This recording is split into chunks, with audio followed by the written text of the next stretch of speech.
사도 바울의 서신 가운데서 특별히 로마서는 어느 대목을 보더라도 사실 가볍지 않습니다.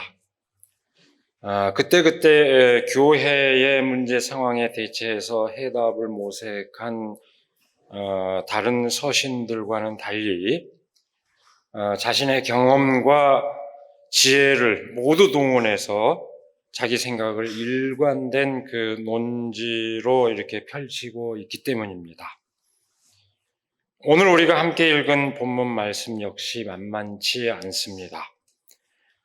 예수 그리스도의 삶과 죽음의 의미를 설파하고 있는 대목으로서 우리 그리스도교 신앙의 요체를 가장 함축적으로 말하고 있는 말씀이라고 해도 될 만한 그런 본문 말씀입니다.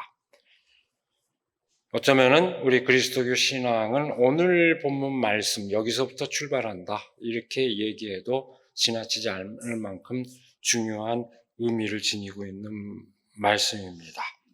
물론 우리 신앙은 예수 그리스도의 오늘 본문이 얘기하는 것처럼 예수 그리스도의 삶과 죽음으로부터 시작합니다. 그런데 그것이 그분의 삶과 죽음을 직접 목격한 사람들 말고 그 밖의 사람들에게 도대체 어떤 의미가 있는지 알 바가 없었는데 비로소 오늘 이 말씀을 통해서 사도 바울이 분명하게 그 밖의 사람들에게 그 의미를 얘기하고 있기 때문입니다. 그런 의미에서 이 본문은 우리 그리스도교 역사의 신앙의 출발점에 해당하는 그런 말씀이라고도 할 수 있습니다. 사도 바울은 오늘 본문 말씀에서 예수 그리스도의 고난과 죽음의 의미를 깨닫고 믿는 것이 과연 사람들에게 어떤 사건을 불러일으키는 것인지 힘주어서 역설하고 있습니다. 우리는 상식적으로 로마서의 요체를 한마디로 줄여 얘기하면 믿음으로 의롭게 된다 하는 것으로 기억하고 있습니다. 오늘 본문 말씀은 그것이 뜻하는 바가 무엇인지 우리에게 일깨워주고 있습니다. 사실 본문 말씀은 바로 앞에 4장 25절의 말씀과 직결되어 있습니다. 그 앞에서는 믿음으로 의롭다고 인정을 받은 표본으로 아브라함에 관해서 얘기했던 바울은 이 4장 말미에서부터 예수 그리스도에 대한 믿음을 말하고 있습니다. 예수는 우리의 범죄 때문에 죽임을 당하시고 또한 우리를 의롭게 하시려고 살아나셨습니다. 이렇게 우리가 잘 알고 있는 그 말씀입니다. 예수께서 우리의 죄 때문에 죽었고 우리를 의롭게 하시려고 살아나셨다는 이 명제는 전통적으로 대속론, 예수께서 우리의 죄를 대신해서 죽으셨다 하는 그 대속론, 그래서 우리가 구원을 받게 됐다 하는 그 대속론의 근거가 되어 왔습니다. 죄 없는 사람이 죄인을 대신해서 벌을 받았다는 이야기는 참으로 감동적입니다. 그 덕분에 처벌을 받아 마땅한 사람이 처벌을 면할 수 있었다면 감격할 뿐만 아니라 감사하는 것이 또한 마땅합니다. 나아가서 자신의 죄에 대한 책임을 면하게 해주신 분의 그 숭고한 뜻을 따라서 그 뜻을 실현하는 삶을 사는 것이 마땅합니다. 우리가 믿고 있는 이른바 대속론의 효과가 이렇게 착착 기결된다면 참으로 다행이고, 그렇다면 그 대속론의 의미는 충분히 우리 가운데 구현된다고 할 수 있습니다. 그러나 우리 그리스도교 역사에서 이 대속론은 끊임없이 오용되어 왔습니다. 잘못 받아들여져 왔습니다.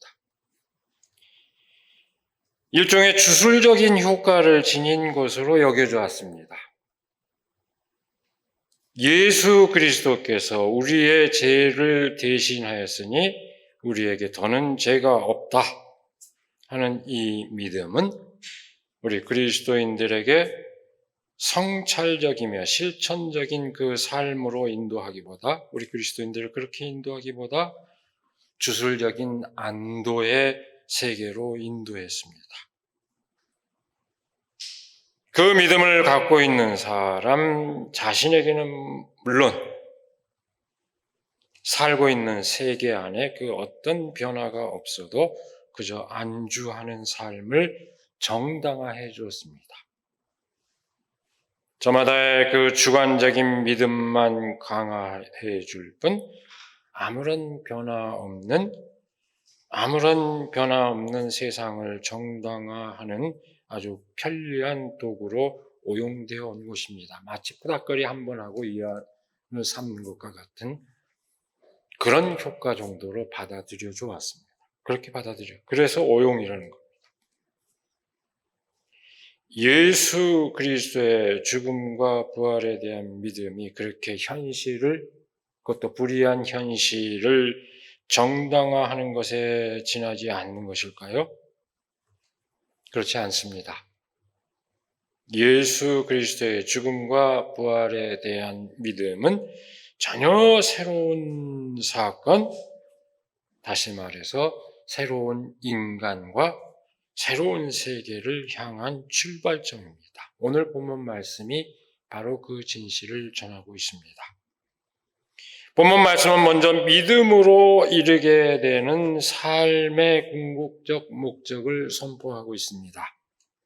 믿음은 곧 지금까지 경험하지 못했던 새로운 인간, 새로운 세계에 대한, 새로운 세상에 대한 희망입니다. 우리는 믿음으로 의롭게 하여 주심을 받았으므로 우리 주 예수 그리스도로 말미암아 하나님과 더불어 평화를 누리고 있습니다. 이것은 삶의 의미와 우리 삶의 궁극적인 목표를 아주 잘 집약하고 있습니다. 딱 집약하고 있습니다. 이 말씀에서 평화는 단지 마음의 상태만을 뜻하지 않습니다. 그것은 진정한 의미에서 하나님과의 그 온전한 관계를 뜻하며 또한 동시에 이 땅 위에 사람들 사이에서 이루어져야 할 그 현실을 뜻합니다. 믿음은 바로 그 궁극적 목적을 향한 출발점입니다. 환난은 인내는 연단은 소망을 이룬다. 개역성경, 우리에게 익숙한 표현들을 제가 개역성경을 따라서 읽었습니다. 이 말씀은 그저 고상한 도덕률에 그치는 것이 아닙니다. 하나님과 온전한 관계를 형성하는 평화는 지금 주어진 세계와의 어떤 타협적인 평화를 뜻하지 않습니다. 그냥 모든 것을 덮어두는 그걸 뜻하지 않습니다. 오히려 하나님의 그 온전한 관계를 형성하는 그 평화는 오히려 지금 주어진 세계에서 갈등을 야기합니다. 이 세상과 타협할 수 없기 때문에 갈등할 수밖에 없습니다. 여기에서 환난이 시작됩니다. 환난은 그래서 어쩔 수 없이 그 갈등 속에서 일어날 수 있습니다. 그러나 본문 말씀은 얘기합니다. 그 환난은 인내를 낳는다고 합니다. 여기서 인내는 우리가 그저 참는다 이렇게 얘기하기 쉽지만 그 정확한 본래 그 의미는, 원어의 의미는 불의에 대해서 저항하는 것을 뜻합니다. 불의에 대해서 저항하면서 끝까지 자신을 지켜내는 것, 그것을 인내라고 말하고 있습니다. 거기에 대한 그 용기, 바로 거기에서 고매한 인격이 형성이 됩니다. 연단이라고 말한 그 표현입니다. 단련된 인격입니다. 그렇게 사람이 단련이 되면 이 사람은 어떤 상황에서도 무너지지 않고 희망을 지킬 수 있다고 이 본문은 오늘 본문 말씀을 분명하게 얘기합니다. 사도 바울은 당대 아주 그리스적 논법에 아주 충실합니다. 그 문화를 잘 알고 있기 때문에 그 논법에 충실하고 그 개념을 그대로 이용해서 예수 그리스도를 믿는 사람의 삶이 이래야 한다고 지금 이 대목에서 얘기하고 있는 것입니다. 믿음을 가진 인간은 줄여 말하자면 새로운 주체로서 그야말로 새로운 인간입니다. 성령으로 부어주신 하나님의 사랑을 따라 움직이는 사람입니다. 이 5절의 표현 그대로 말하자면 그렇습니다. 성령을 받는다는 것은 지금까지의 자기의 한계를 완전히 뛰어넘어서 초월해서 새로운 삶을 사는 것을 뜻합니다. 그 새로운 인간의 삶이 도대체 어떻게 가능할까요? 사도 바울에 따르면 그 새로운 인간의 탄생은 예수 그리스도의 죽음에서 시작됐습니다. 사도 바울은 이상한 사람입니다. 예수 그리스도의 삶이 아니라 항상 예수 그리스도의 죽음에서부터 이야기를 시작합니다. 바울은 예수의 죽음을 아주 보편사적 사건, 모든 인간에게 의미 있는 그런 사건으로 의미를 지니는 것으로 이해를 하고 있습니다. 그리고 그것을 설파합니다. 죄인들을 구하기 위해서 하나님이 사랑을 나타내신 사건이라고 봅니다. 바로 그 사건을 전통적인 그런 우리 대속론으로 이해하는 것과 다른 방식으로 이해한다면 도대체 우리는 그 사건의 의미를 어떻게 받아들일 수 있을까요? 하나님이 예정에서 당신의 아들을 죽음에 이르게 했다고 이렇게 얘기를 하고 있는데 이걸 보면은 하나님은 참 잔인한 하나님이 아닐까 하는 그 의문이 들 법도 합니다. 그러나 이 말씀이 뜻하는 진정한 초점은 뭐냐? 이 말씀의 초점은 하나님께서 아들을 죽이기로 예정했다는 데 있지 않습니다. 사람들이 그렇게도 깨닫지 못했던 진실을 예수님께서 죽고 나서야 비로소 깨닫게 되었다는데 그 말씀에 참 뜻이 있습니다. 사람들이 스스로 처해 있는 상황을 예수님의 죽음을 통해서야 비로소 인식하고 살아갈 방도를 찾을 수 있게 되었다는 뜻입니다. 바로 그런 의미에서 예수님의 죽음은 사람을 살리기 위한 하나님의 사랑의 행위였습니다. 여러분, 이 얘기를 제가 힘주어 얘기하고 있지만 이 얘기가 그렇게 쉽게 이해되지는 않을 겁니다. 무슨 얘기일까? 여전히 아리송할 겁니다. 사도 바울 당대 사람들에게는 어땠을까요?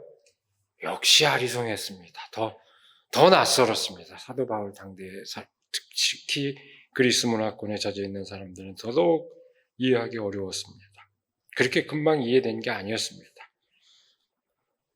예수의 죽음이 인간의 죄를 온전히 드러나게 하는 사건이고 그런 의미에서 거꾸로 하나님께서 인간을 구원하기 위한 사건이었다는 것은 당대 사람들에게는 더더욱 황당한 이야기였습니다.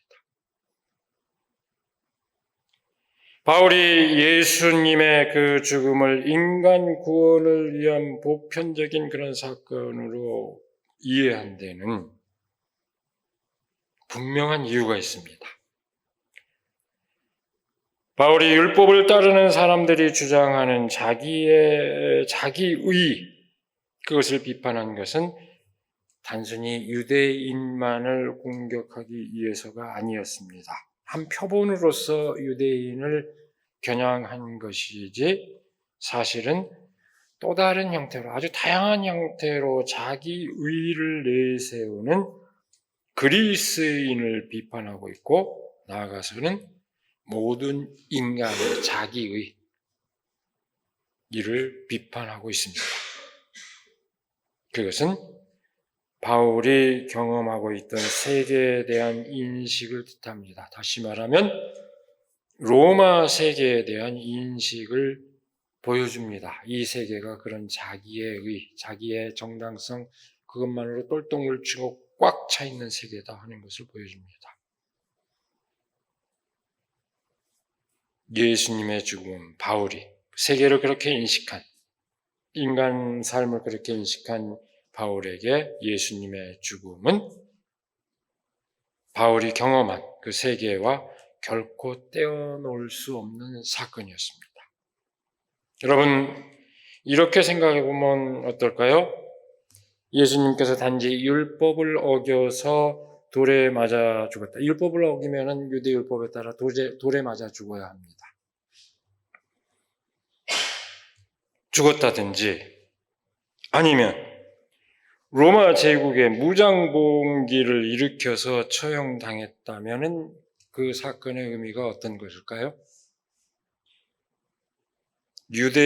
단지 유대의 율법을 어겨서 죽였다면 그 유대의 율법과 상관없는 사람들에게는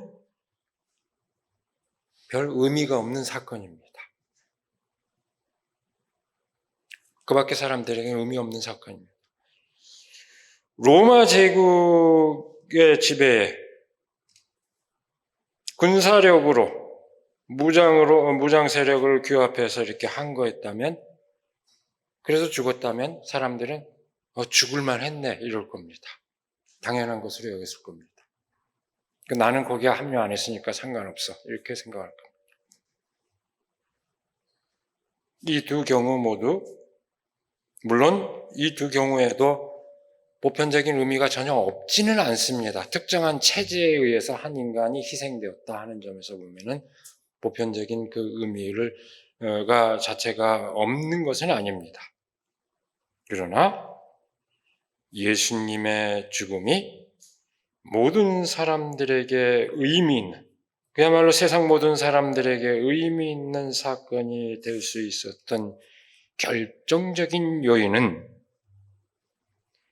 그저 진실을 선포했고 사랑을 실천했을 뿐인 그분이 로마의 정치범으로 처형되었다는 데 있습니다. 바로 그 사실에 있습니다. 그 사건을 바울은 하나님이 인간을 구원하기 위한 사랑을 나타낸 사건이라고 역설하고 있습니다.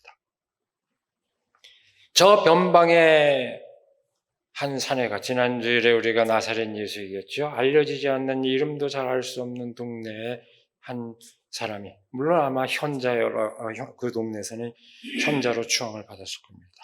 그러나 다른 세계인들이 올 때는 무명의 인사에 불과합니다. 저 변방의 한 사람에 지나지 않습니다. 그 사람이 죽은 사건을 이렇게 이게 엄청난 사건이라고 얘기하고 있으니 당대 사람들이 그 얘기를 들었을 때, 사도 바울의 얘기를 들었을 때 얼마나 황당했을까요? 도대체 무슨 얘기냐고, 지금 무슨 얘기하고 있느냐고 그런 반응을 보였을 겁니다. 그러나 바울에게는 그 황당함이 더없이 좋은 빌미였습니다. 사람들이 이렇게 낯설어하고 깜짝 놀라는 것이 더 좋은 빌미였습니다. 말하자면 예수님의 그 죽음은 일개 촌부의 객관적인 그런 그 당시 사람들의 그 상식의 지평에서 볼 때 그런 그 일개 촌부의 죽음이었습니다. 근데 문제는 바로 거기에 있습니다.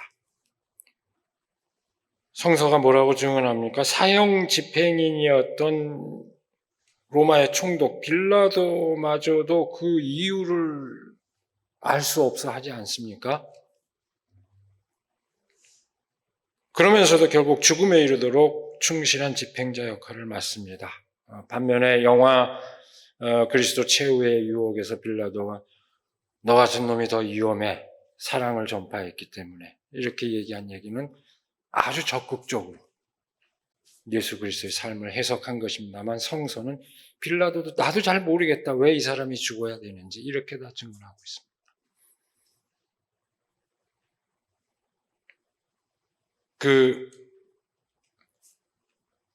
그것이 바로 예수님의 죽음이었습니다. 사형 집행인도 그 의미를 잘 모를 만큼 이상한 그런 죽음이었습니다.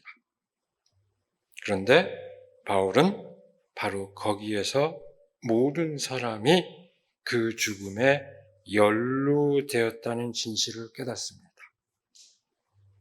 우리의 죄 때문에 예수께서 죽었다는 이야기는 그 세계를 살고 있는 모든 사람이 바로 그 죽음과 연루되었다는 이야기입니다. 단지 사랑을 실천했을 뿐인 사람을 그 처참한 죽음에 이르게 하는 그 체제의 현실, 바로 거기에 어떻게든 모든 사람들이 다 연루되어 있다는 것이 그것이 문제였습니다. 우리는 오늘도 잔인하게 사람들의 숨통을 조이는 권력의 실체를 우리가 느끼고 있지 않습니까? 여기에 대해서 이의 제기하지 않고 저항하지 않는다면 우리는 이 체제에 다 연루되어 있는 것입니다. 동조하고 있는 것입니다. 바로 그런 의미입니다. 오직 진실과 사랑을 실천한 분이 저렇게 극악한 정치범의 모습으로 처형당했다면 누가 그를 죽음에 이르게 했느냐? 우리는 다 자문해야 한다는 얘기입니다.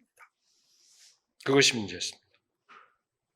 그것이 바로 예수께서 고난을 겪고 십자가의 죽음에 이른 사건이 갖는 보편적인 의미입니다.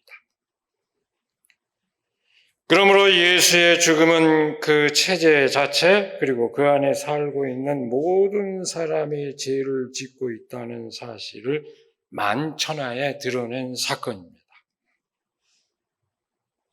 그것이 모든 사람을 구원하는 하나님의 사랑을 나타내는 사건이 되는 것은 그 사건으로 말미암아 모두 예수님을 죽게 만든 그 죄에 연루되었다는 사실을 인식하게 되기 때문입니다. 잘못을 알아야 그로부터 돌이킬 수 있습니다.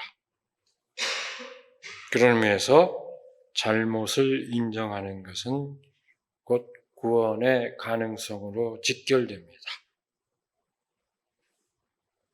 그 사실을 인정하는 것이 바로 믿음입니다.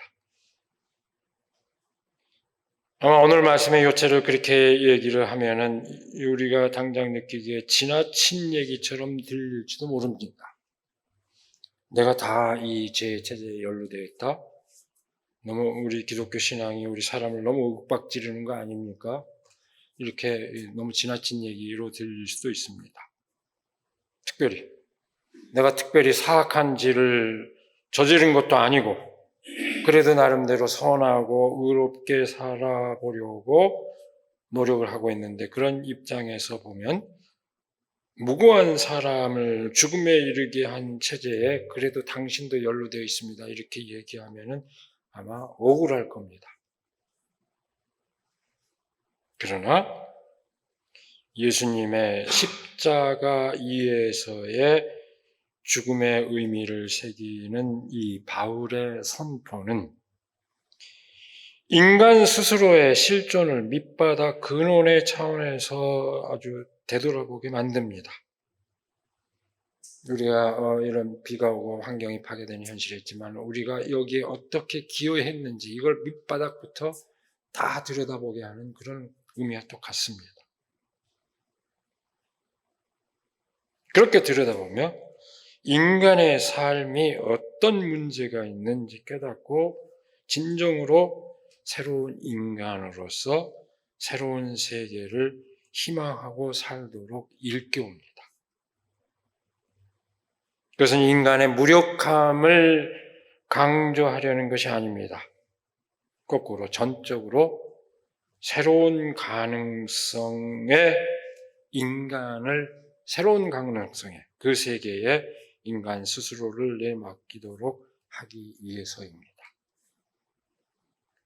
사도 바울은 그야말로 아는 사람만 알고 있었을 뿐, 그 밖에 사람들은 알지도 기억하지도 못한 사건, 예수 그리스도의 그 죽음의 사건, 그 사건을 환기하며 그 사건이 지니는 인간 위기의 상황과 동시에 인간 가능성의 상황을 통찰하고 그 보편적 의미를 오늘 본문 말씀에서 역설하고 있는 것입니다. 이로써 바울은 인간에게 그야말로 나락에서 새로운 세계를 꿈꾸는 전망을 우리에게 보여줬습니다. 이렇게 기독교 신앙의 요체를 집약하고 있는 말씀은 그렇게 놀라운 의미를 지니고 있습니다.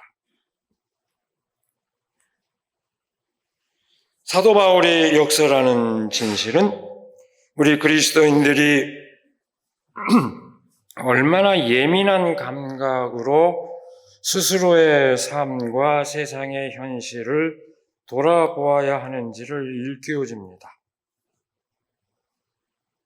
우리는 그리스도 안에서 하나님과의 온전한 관계를 이루는 평화를 추구합니다.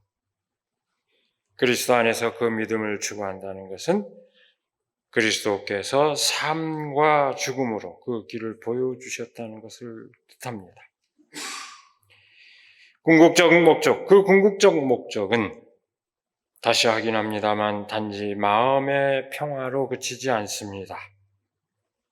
진정으로 거듭나는 인간, 진정으로 정의로운 세계를 통해서 구현되는 평화입니다.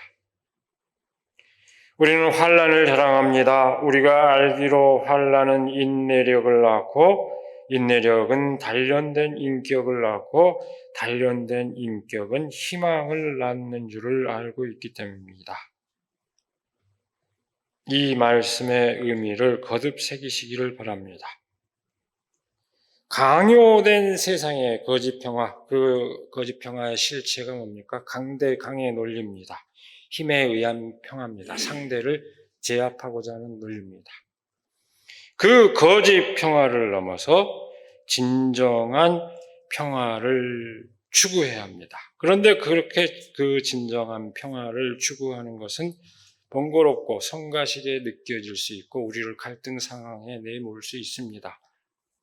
강대강의 논리를 부정하고 상대와 대화하는 평화를 추구하는 사람들은 오늘 어떻게 규정되고 있습니까? 반국가 세력으로 매도당하고 있지 않습니까? 빨갱이로 매도당하고 있지 않습니까? 힘으로 누르는 평화만이 옳은 평화이고 상대와 대화해서 이루자는 평화를 외치는 사람이 오늘날 반국가 세력으로 내몰리고 있습니다. 이렇게 환난을 겪습니다.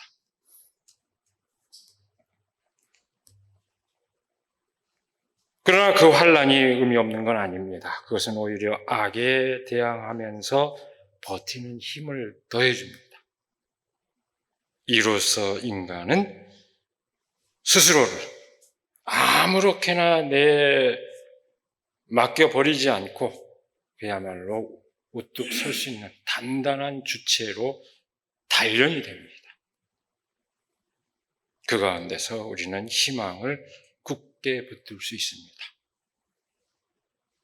이것은 단순히 개인적인 그 인격 수양의 문제가 아닙니다. 어떤 세계에서 어떤 인간으로 살아갈 것인가 하는 문제입니다. 우리가 서로를 존중하고 배려하는 삶의 태도를 끊임없이 익히는 한편 세상에서 벌어지는 일에 무심하지 않고 우리의 적극적인 의견을 펼치는 까닭이 무엇입니까? 바로 그 때문입니다. 이 세상을 더 정말로 평화롭게 하고자 하는 우리의 믿음 때문입니다. 바로 그 믿음으로 세상에 선한 영향을 펼치면서 희망을 주는 우리 모두가 되기를 이 시간에 간절히 기원합니다. 기도하겠습니다. 우리에게 복된 날을 허락하여 주시고 또 말씀을 다시 마주함으로써 우리의 삶의 자세를 가다듬게 하여 주시는 그 은혜를 감사드립니다. 예수 그리스도의 십자가에서의 그 죽음의 의미를 오늘 말씀을 통해서 다시금 깨닫습니다. 그 사건의 진실을 통해서 우리의 삶의 현실, 이 세계의 현실을 더 깊이 들여다보게 하여 주시고 정말로 그 누구든 그 무자비한 폭력의 세계에 가담하지 아니하고 온전한 하나님의 평화를 갈망하며 나아갈 수 있도록 그 삶을 위해서 우리가 헌신하고 결단할 수 있도록 저희를 인도하여 주시옵소서. 주께서 온전히 저희를 붙들어 주시고 인도하여 주시옵기를 원하며 우리 주 예수 그리스도의 이름으로 기도드리옵나이다. 아멘.